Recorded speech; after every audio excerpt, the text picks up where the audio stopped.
তিনটা পাত্রে খাবার খাওয়া আপনার জন্য হারাম। ইসলাম আপনাকে হারাম করেছেন। আপনি সব পাত্রে পান করতে পারবেন, খাইতে পারবেন, কিন্তু এই তিনটা পাত্র ছাড়া। এই তিনটা পাত্রে আল্লাহ রাসূল সাল্লাল্লাহু আলাইহি ওয়াসাল্লাম আপনাকে খাবার খাওয়া, খাবার পান করা এটা হারাম করেছেন।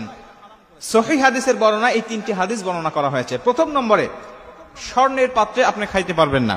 এটা সহিহ বুখারী 5426 নম্বর হাদিস। হযরত হুযায়ফা রাদিয়াল্লাহু তাআলা আনহু হাদিসটা বর্ণনা করেছেন। হযরত হুযায়ফা রাদিয়াল্লাহু তাআলা আনহু হাদিসটা বর্ণনা করেছেন। তিনি বলছেন, আমি রাসূল সাল্লাল্লাহু আলাইহি ওয়াসাল্লামকে বলতে শুনেছি, আল্লাহ রাসূল বলেছেন, তোমরা কখনো রেশমের কাপড় ব্যবহার করবে না এবং তোমরা কখনোই স্বর্ণের পাত্রে পান করতে পারবে না, খাবার খাইতে পারবে না। সাহাবায়ে কেরামরা তার কথাগুলো শুনতেছিলেন। আল্লাহ রাসূল যখন বলতেছিলেন, সাহাবারা বলছে, আমরা এই কথাগুলো শুনে আশ্চর্য হলাম।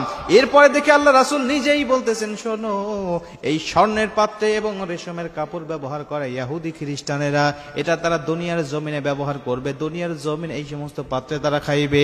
তবে তোমরা মন খারাপ করবে না, আমি নবী বলে দিলাম, তোমাদের জন্য আমার আল্লাহ জান্নাতের মধ্যে এগুলোর ব্যবস্থা রাখবে, তোমরা জান্নাতে ব্যবহার করবে। আর কাফের মুশরিক বেঈমানেরা এরা দুনিয়ার জমিনে ব্যবহার করবে।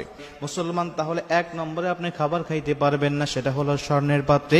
দুই নম্বরে খাবার খেতে পারবেন না, আল্লাহ রাসূল বলছেন বুখারী শরীফ 5534 নম্বর হাদিস, আল্লাহ রাসূল সাল্লাল্লাহু আলাইহি ওয়াসাল্লাম বলেছেন, রূপার পাত্রে তোমরা খাবার খাইতে পারবে না।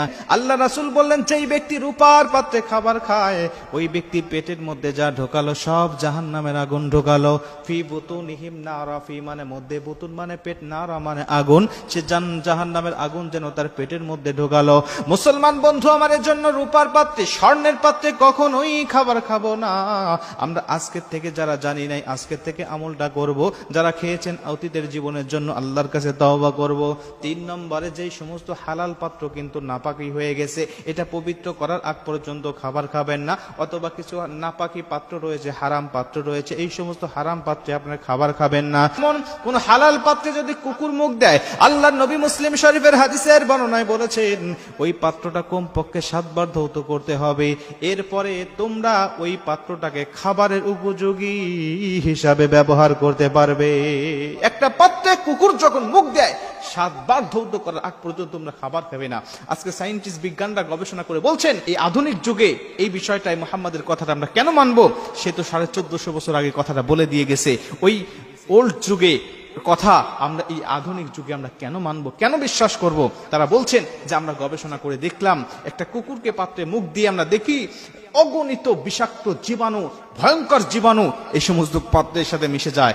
1 বার 2 বার 3 বার ধৌত করলে এই সমস্ত জীবাণুর কিছুই হয় না।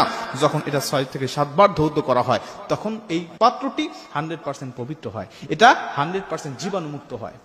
এজন্য আমি আপনাদেরকে বলি, আমার অনেক পাত্র রয়েছে যেগুলো জন্মগতভাবে তৈরিকৃত ভাবে নাপাকি দিয়ে তৈরি করা হয়। আল্লাহ আমাদেরকে কাল কিয়ামতের ময়দানে এই সমস্ত এর থেকে অধিক স্বর্ণ রূপার থেকে আরো অধিক মূল্যবান দামি দামি পাথর, দামেরা, জহরত, মণিমুক্তা দিয়ে তৈরিকৃত প্লেট, খাবারের পাত্র, এগুলো আমাদের কাছে দিবেন।